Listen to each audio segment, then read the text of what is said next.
everyone, guess what? We're here with Morgan from Blackwater Drowning. Oh my God. They've got a new album coming out, Obscure Sorrows, February 27th on Blood Blast and Bleeding Art Collective. Morgan, thanks for taking time out of your busy ass day to come hang out and chat with me. Oh, thanks for having me. Hell yeah. So, like, I'm just gonna get right to the fucking meat of it. You guys changed what you did between Sonder Satori and Obscure Sorrows, and this is like I like Sonder Satori. I think it's a great album, but then listening to Obscure Sorrows, I'm like, holy shit! Like, Well, that's what we like to hear. yeah, well, like, for sure. But you guys, you not only changed how you write on it, but you also added like the orchestration through it, which really, to me, it really fills out the songs and gives them a whole different life. You know what I mean? Yeah. What was that like for you? Like, what was that decision going into it? Well, for this album, for the whole writing cycle, really, we try to put an emphasis on working together more because we would kind of all do our separate parts, and this one was a much more collaborative effort. And we really wanted to bring in some orchestration. We had done a little bit here and there um, on Sandra Satori, but this one we're like we want to do it like for real, and have it as being another big part of the sound. And I think it filled it out in a lot of cool ways. Really did it. It added like a new depth to what you guys were already doing. Yeah, Uh, and I think a lot of fans are honestly going to be fucking blown away by it. well, I hope so. So, like the writing process itself, you guys also changed that, right? You went from, hey, we're going to piece this together to let's write collectively. What were some of those stressors or some of the challenges you all faced in I that? think it wasn't ever like a purposeful decision to be like, oh, we're only going to write all these parts. It just kind of happened. And this time we're like, okay, it's time to start writing for this new album. Let's do it together. Okay. So you guys were a lot more like focused with, I think, with the intent on Obscure Sorrows. Yeah, it was definitely a lot more focused idea. We started out wanting it to be sort of a concept album around folklore, and it grew past that, but we still have couple songs that are heavily based around folklore. That's super cool. Um, how hard was it for you, like doing the lyrics throughout? I feel like um it it was hard for some songs and then easy for others. It just kind of wherever the song happens to hit you at that specific time.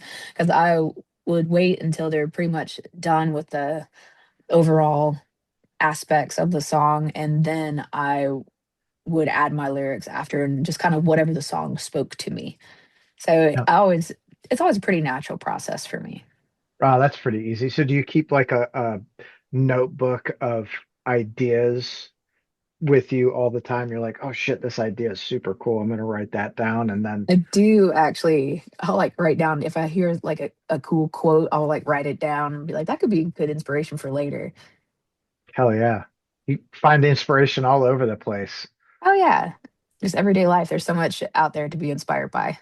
Well, that's part of music, right? It's like it's all about everyday life, the good, the bad, the Everything. dumb shit. Yeah, all the dumb shit. What what do you hope happens with Obscure Sorrow? I just hope that we can reach some new audiences and hopefully make an impact on people. And hopefully people want to see us in new places and we get to go go and share this music everywhere. Go and do stuff. That's what Yeah. everyone wants to do. Rockstar Yeah. life. Mhm. Hell yeah. Kinda, you're like living in the van, like a hot gas Yep. station hot dog. Oh Oh no. yeah. I say this as I'm in my cubicle at my day job. Yeah. That's so funny. What do you do in your day job? I work in like IT. Oh, you're smart. I gotcha. Sometimes. Yeah, smarter than me. Okay, I can barely turn this thing on. I'm like, Some of that stuff is complicated. well, yeah, but even the not complicated stuff, I'm like, I don't know. Oh. Yeah, I'm like the old guy. Like, how does this thing work? So funny. Now, you guys, Casket Robbery is also on Blood Blast and Bleeding Art Collective. Have you all shared the stage or shared a run thus far? Yeah, we haven't shared a run yet, but we have played. Well, we played a couple shows together with Casket Robbery, and over the years we played with them a good bit of times, and they're the homies for sure. Such nice Yeah, people. they're great. They're super great. Oh yeah, so talented.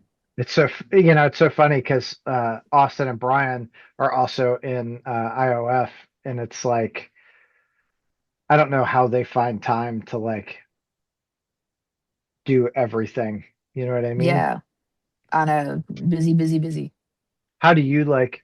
How do you balance work and work life and real Yeah, life? I just kind of do it like the as an independent artist, you don't really make money to like live on, so we got to have our day jobs to hold it down so we can spend more money on our band. Yeah, So there's really no choice. You just gotta do it.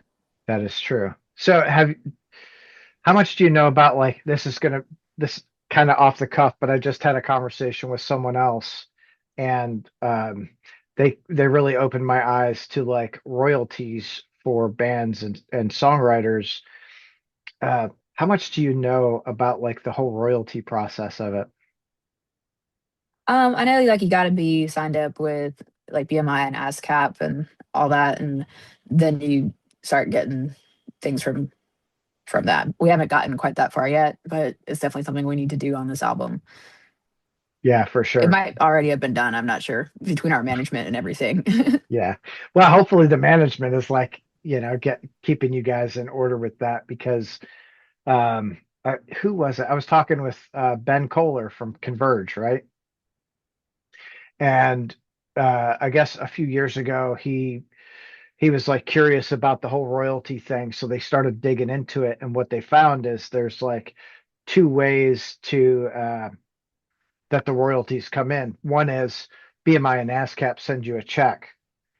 Well, then on the other side of it, and I don't know the technical term, maybe it's mechanical royalties. I don't know. Um, it goes into a pool over here, and if you don't like know about it, it will sit in this pool for, I don't know, a year or 3 years or whatever it is. And then it gets divided up to the people who hold the most like market share. That's wild. It's like, oh, let's give some to people who already have plenty. Yeah. Yeah. I think he said that the numbers looked like, and I'm trying to remember, and I'm going to sound like a moron, I'm sure, because he's the worst one. But he said that like one of the artists got paid like $5 million out of this fund. Oh wow. Like, what the fuck? When That's insane. I'm sure we don't have anything quite like that, but there's probably some out there. No, for sure. Like, You and never know. that's why I'm saying, like, when Ben found out, he went and looked, and he said there was, tens of thousands of dollars in there for him. And it's like, Wow. oh, oh shit, how many people are I could use missing? that. Yeah, like every little bit helps, especially at this level with a band. Absolutely. Every dollar matters at our level. Hell yeah, it does. So what back to our regularly scheduled program. What kind of shows do you guys have coming up over the next 6, 12, 18 months? Yeah, so we're doing a run with Butcher Babies in like 2 weeks and or maybe a week actually ish. And then we have a run with our buddies in Filth after that, like the week after. And then in May, we're doing a run with Infected Rain. And then we have a couple of one off shows that we're really looking forward to that should be pretty awesome. Right on. What city are you most looking forward to hitting? Any place I haven't been before, honestly. That is such an easy answer. Like, I mean, I love playing my hometown, obviously, but and that's Charlotte, North Carolina. It's always a good time, but I love going to new places. yeah, it's always nice to like break new ground and check out new areas. Yeah, It, 100%. out of those, is there a town or a place that you would really like the band to go and play? Not one that's scheduled, but just like a bucket list place. I really like to get somewhere down in Florida. I've heard it's really good for metal. We played there one time, like many years ago, but we haven't been back in quite a while. It seem Florida seems to have a pretty solid like metal thing going on. They've got Yeah, such a killer, like there's so much good music yeah, just 100%. everywhere.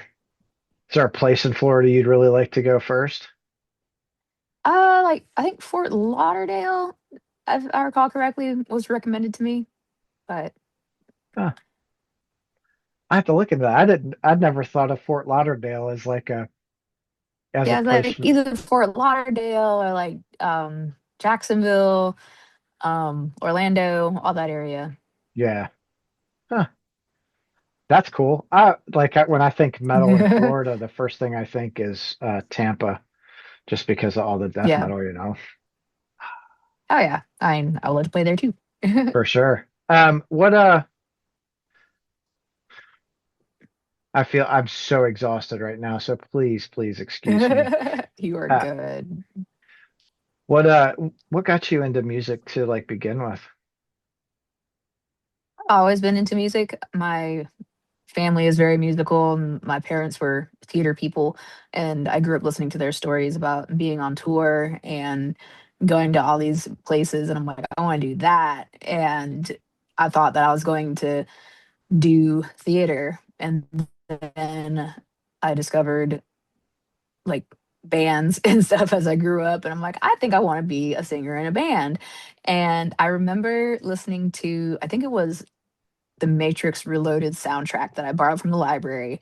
And that was kind of my first toe dip into metal. And I was like, that's what I want to do.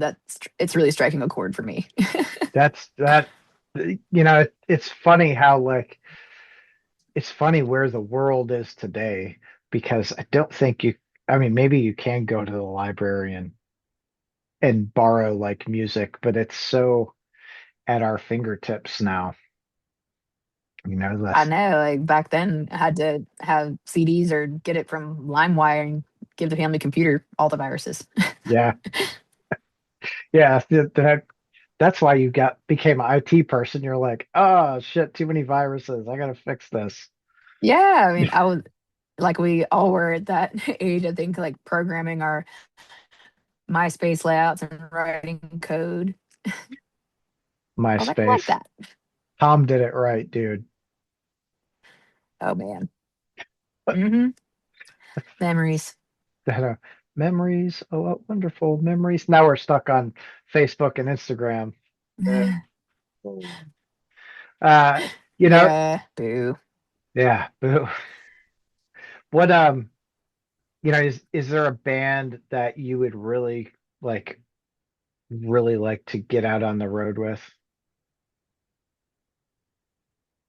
Ooh, like ginger or spirit box for sure. Okay.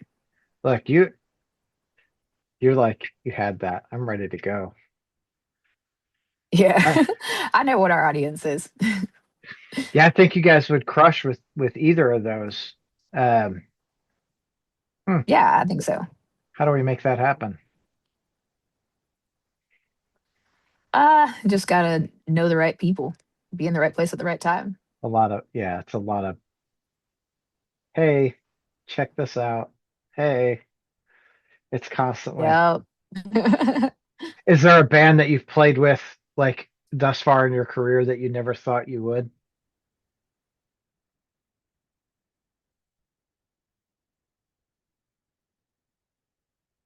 You got a phone call or something. There you are. My phone just did a weird thing. Sorry. Uh, I was like, you get a phone call or something. I don't know what's going on. I'll just see. I did. Like, no, not right now. Bad timing. So Bad timing.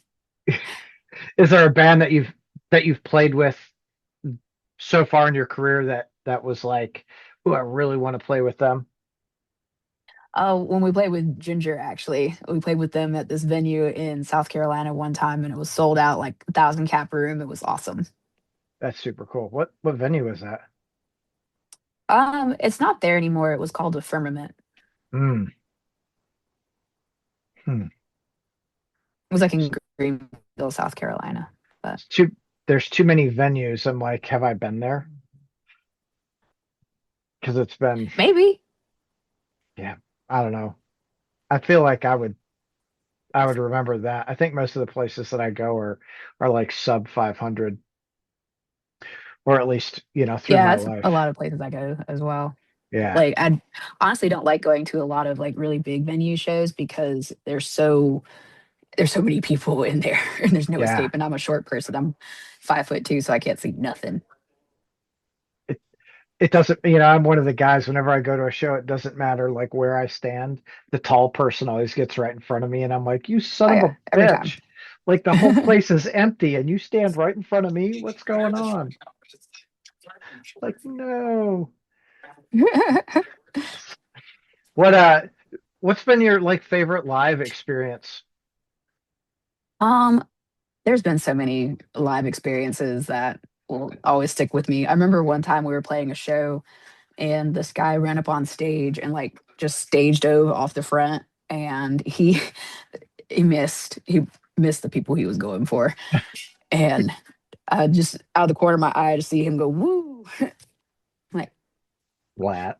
Like, yep. I'm like, oh oh, God. He was all right later. I think he did break an ankle. that's so crazy. Yeah. Like, I'm s- I'm too old for that, like, Oh yeah, I've never been one for stage diving like that. I did get to crowd surf while singing once when we were playing with Crypta. That's another band I would love to tour with actually. But I did get to crowd surf while singing once and that was really fun. that's super cool. You got video of that? I think there's some pictures and there's videos somewhere. I need to find it. Yeah, you should use some of that video in your stuff. That's cool. Oh yeah. That's like that's a super cool, like unique experience, crowd surf and like sing, be part of it. Uh Yeah. there's a kid, I don't know, maybe he's from here. So I live in Louisville, Okay. and I think maybe his name's Mohawk Mikey.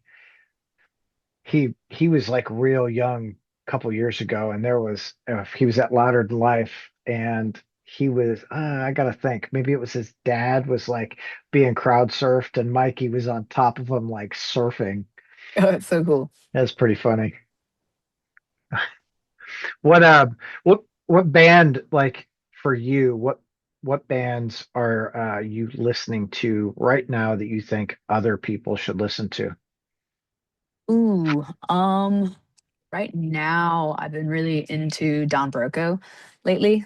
They've just been releasing some new stuff. They just did a collaboration with Nickelback, which is wild. I just saw them at a 600 cap venue and they were amazing. They were so good. Um, I've been like listening to a whole lot of not metal, honestly. So I can't like give any good That's okay. recommendations for metal That what right now. Just overall, it doesn't have to be metal. Yeah, Don Broco would be the main one. That's really all I've been listening to lately. I get like on a band and I will obsessively listen to them for a month or two and then I'll give it a break. So when you say I want to listen to this band, do you also go, okay, I want to listen to this album from this band? And Yeah, just like, repeat. yeah, and I'm that I'm that weirdo too. Like I go, okay, I'm gonna listen to this band, and it needs to be this album, and I don't start it in the middle, and I don't shuffle. I put it on first song, and I listen all the way through until it's done, and then I'm like, okay, what's next? Right. Yep. I gotta have the full experience. Yeah, yeah. I mean, I feel like a band spends so much time writing and arranging the album that that's how it should be respected, and I listen Yeah. to that. Or, maybe that's just, what do they kids call it, autism today? Yeah. Uh, Neurodivergence. yeah, that. I guess it's just from like growing up, listen to a lot of vinyl. Yeah. You listen to it start to finish. I feel like with Obscure Sorrows, it flows really, really well. You guys did a really good job with that. What song is your favorite off the album? It's hard to pick a favorite because they're all like your children, but Yeah, I really love Devour for the vocals in there. The chorus, especially, was really fun to write. And one of the few songs that I do like some for real singing on. So that one's really fun for me. yeah.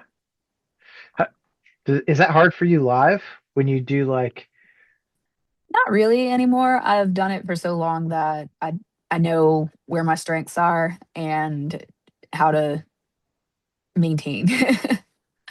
that's good. I think the switching between like, the harsh and the clean vocals can be challenging. I'm always afraid for a vocalist that they're gonna fuck their voice up doing Yeah. that. Luckily, I've been doing it long enough that I've gotten past the fucking my voice up part and I've done that, healed from it, and I don't do that anymore. So what do you do to like warm up before you get on stage with your voice? I do straw phonation. So I went through vocal therapy at one point and it's just like blowing through a straw on different pitches. And that really helps me a lot. Hmm. It's called the singing straw. She has a bunch of videos on YouTube. Yeah, I always wondered about that because I saw some people do that, and I'm like, Hmm. Oh yeah, it seems so silly, but it works really well. I'll tell you, I think the stuff that does work is always silly. Yeah. People are like, oh, I don't want to do that, but do it. It works. There's a reason people do I it. mean, doing regular, like traditional warm ups, they sound silly as hell when you're doing them.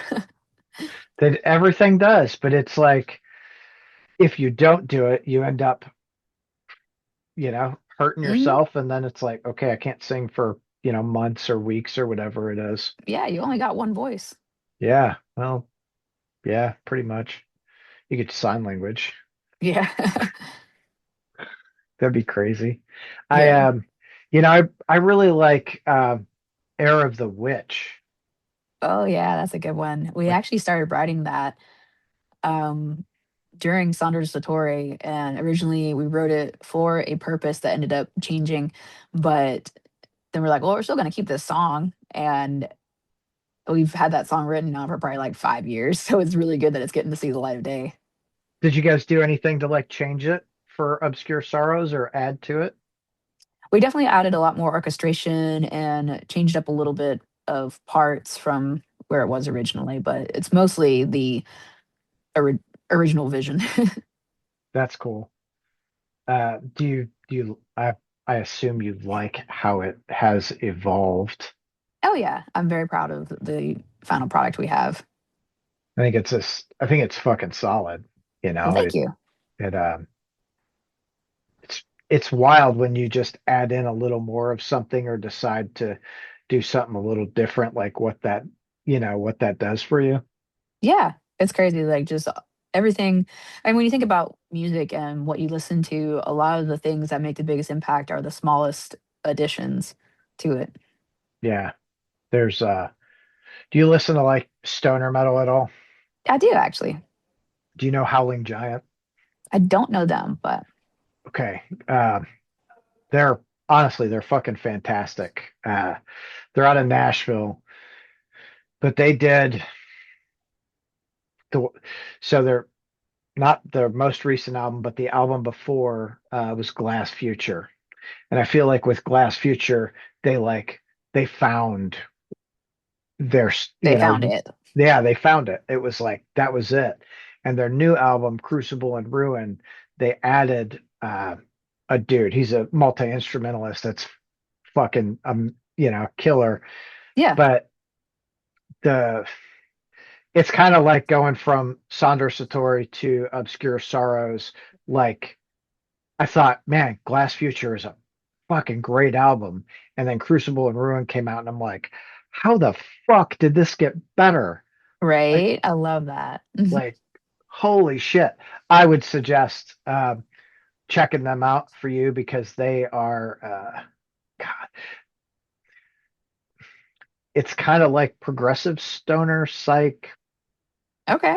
whatever. They're super talented, but their like vocal melodies are very like pop sensible. Okay. I do love a good pop sensible song. They're catchy as shit. It's just like it can't get out of your head. Like, Nice. oh, God. Uh, I feel like you got to get back to work. Oh, no, no. I was just turning on my monitor so it lights my face better. Oh, gotcha. I was like, ah, uh, what's the, so what is the next show you guys have? Our next show is actually our 3-day run with Butcher Babies starting on February 23rd. Okay, so just like a week and a half away. Yeah. Where are you all going? Virginia Beach, Greenville, South Carolina, and Greensboro, North Carolina. Okay, right on the right on the coastal Yeah, area. hitting our region. Are you guys coming out to the Midwest at all? I'm not on these shows, but we're trying to make headway into getting out that way. Just got to I, make sense, you know. yeah. Oh, for sure. I feel like you guys in Casket Robbery should like have a show here. Yeah, I think so. I think That that would would be go really well. hell yeah. But here's the trick. You have to play a Metal Monday. Okay. Metal Do those go Mondays, well? yes. Hell yeah. Good to know. It's a little like it's not a real big room. It's like an 85 cap, but there's Hmm. um I think the least amount of people I've seen in there is like 40 people. Well, that's a lot in the small room. Yeah. I've it's also dude, they oversell that place so much. They Redivider just had an album release show there, and the number I was told was they had 160 paid attendees. Oh, wow. That's a lot. Oh yeah. At one point Shoulder to I'm like shoulder. I'm standing at a like outside the door, just like peeking my head in. Can I like see?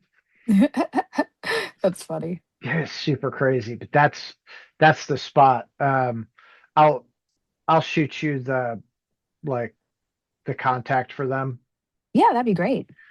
That way we can like try and make something happen because I mean I want more fucking music here. Hell yeah. It's nonstop. Uh when are you planning on going international? We've had a lot of talks about it. It's just a matter of making it make sense financially because it's very expensive to go over. So we'd have to have a lot of things lined up. Yeah, or be willing to lose your ass. Yeah, basically. That's, I think it's so weird how that works too, because I think sometimes for a lot of the bands in the States, they go, man, we just get to Europe, right? Like it'll be great. We will have made it at that point, and vice versa, right? Like, oh, well, we just got to get over to the States and then we will have made it. And Right. sometimes that focus for bands is like too much.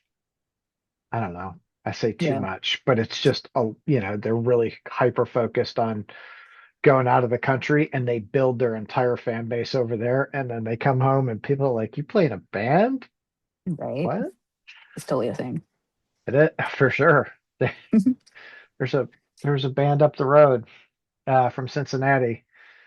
A buddy of mine and I went to Vegas last year for a festival and we see this band and we're talking to them like, "Where are you guys from?"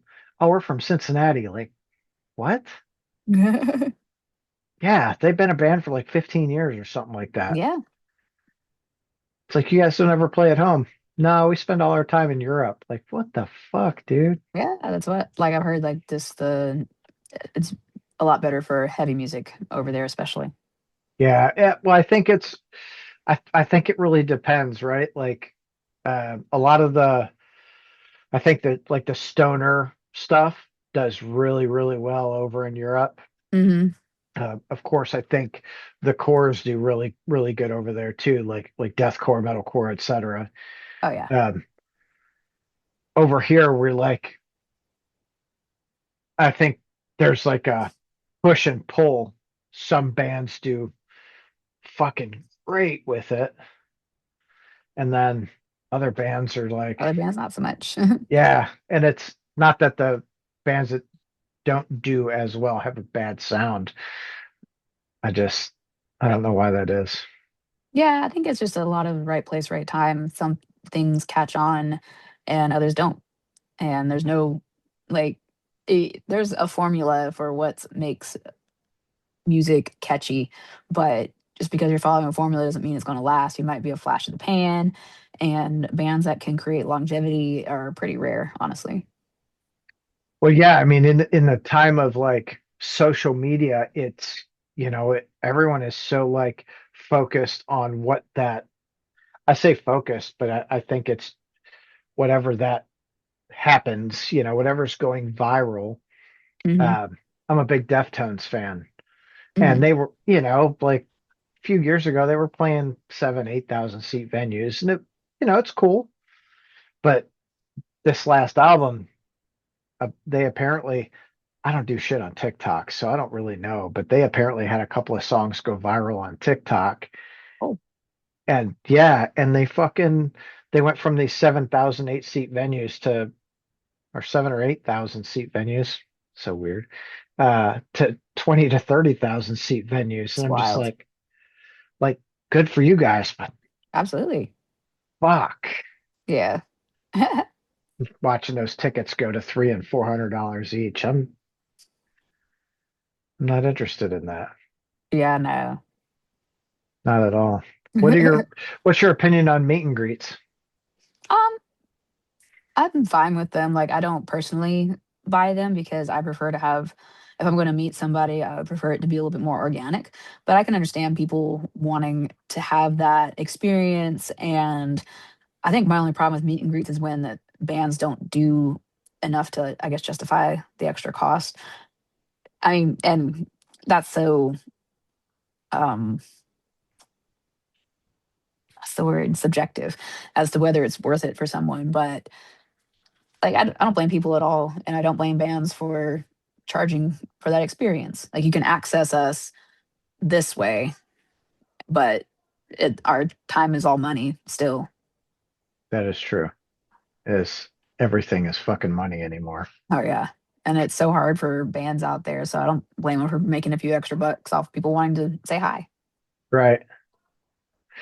Yeah, I mean that's I'm not opposed to them. Hell, I've done quite a few in my time. It's some of my favorite things with my kids. It's like, hey, let's go do Yeah. this. They're like, okay. But I think in those scenarios, I think the artist should one give something, like not material thing, but give some attention to the Yeah. individual that spent those extra hundreds of dollars or whatever. Hmm. I guess people are spending a good chunk of their hard-earned cash. I think they should get at least a little bit of a personalized experience. And like, if you don't want to talk to people, that's fine, but don't be selling meet and greets either. Right. Well, and That's I weird to think me. I agree. I think that's so fucked up is like we had one. I took my daughter and we went to a band. I'm not going to mention their name, but we went to a band that I really enjoyed. And four of the five members were super kind. And the one person was, I don't know, bad day or whatever. He's just not into it, just kind of like whatever. Yeah, and you're like, cool, I'm thanks. like, yeah, you're kind of a fucking douchebag, dude. Like, everyone here paid a lot of extra money, and this is how you want to react. Yeah, Like, yeah, it's not cool. yeah, no, it's asinine, is what it is. Like, dude, if it wasn't for us, you wouldn't be where you are. Shut up, Yeah, for sure. dickhead. Have you had like a an experience? I'm going to ask for a good experience with someone that you look up to because I don't like to focus on the shitty ones. Yeah, like I've had so many good experiences with pretty much everyone that we've played with. I think probably one of my most positive ones was actually with Butcher Babies. And the first time I met them, I talked to Heidi and told her I was in a band. She's like, "Don't ever give up." And this has been like 10 years ago now, and now we're playing shows together. It's super cool. Oh yeah. So Carla left to do her thing. How do you Yeah. think how do you think that's going to like affect them overall? I mean, they seem to have done a great job of, you know, shifting things around and making it still work with one singer as well. And I think they still sound great. Oh yeah. I can't say that I've ever really um, listened to them a whole lot. They're a lot of fun. They're a Are they? great live show, especially. Like their energy is second to none. That's what I hear. I've got some friends who absolutely love them. One of my buddies, he's got the whole band like signed his leg and he got it tattooed and shit. That's cool. I'm like, you're a weirdo. That's great, Yeah. bro. You're a fucking weirdo. We all have our things, right?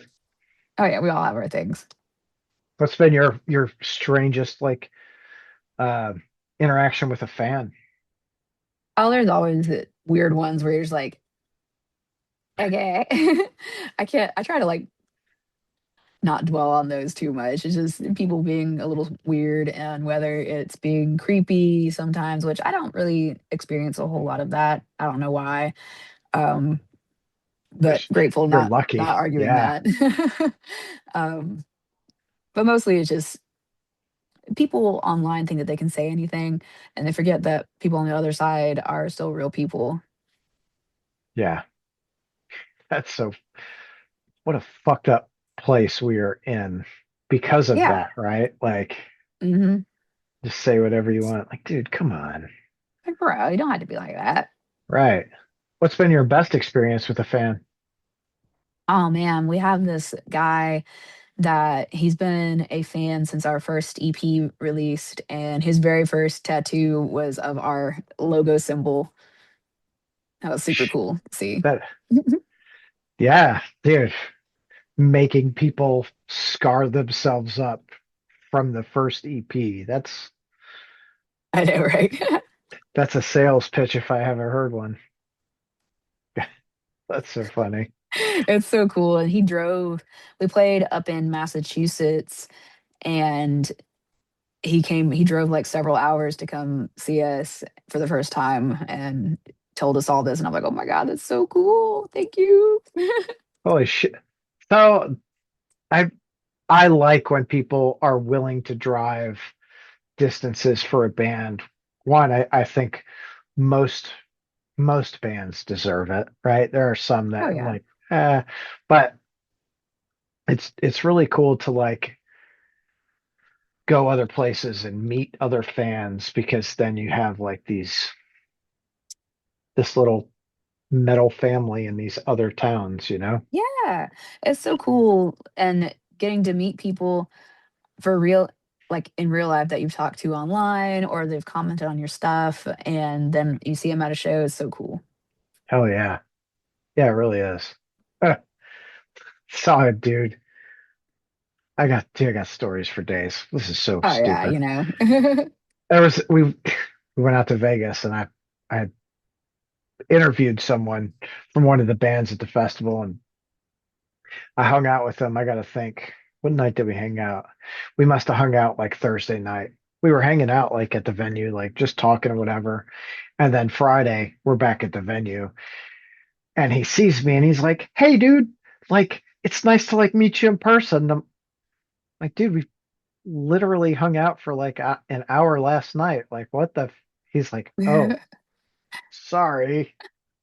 It's hard sometimes because you meet so many people sometimes, and I've done that before. So I try to like keep everything sort of vague just in case, and I'll pick up context clues and I'll be like, oh yeah, I have talked to you before. Yeah, I do the same thing. You know, It like happens. I think it was funny because I know that I have been that person before. Like, dude, nice to meet you. Oh, we met last week. Like, oh, we did? Like, ha, ha, ha. Yeah, just kidding. Like, ah, Haha. didn't mean that. Yeah, it's so funny. All right, Morgan, I know that you're at work and you got shit to do, so Oh yeah, you're good. I'm gonna let you get back to work. Thank you for the time you've allotted me tonight, and hopefully we can get you here sooner rather than later. I would love that, and thanks for being patient with me. Hey, this is life, right? It's just what we do. It's life. Awesome. Have a great night. You have a good one. I'll see you Thanks. later. See ya.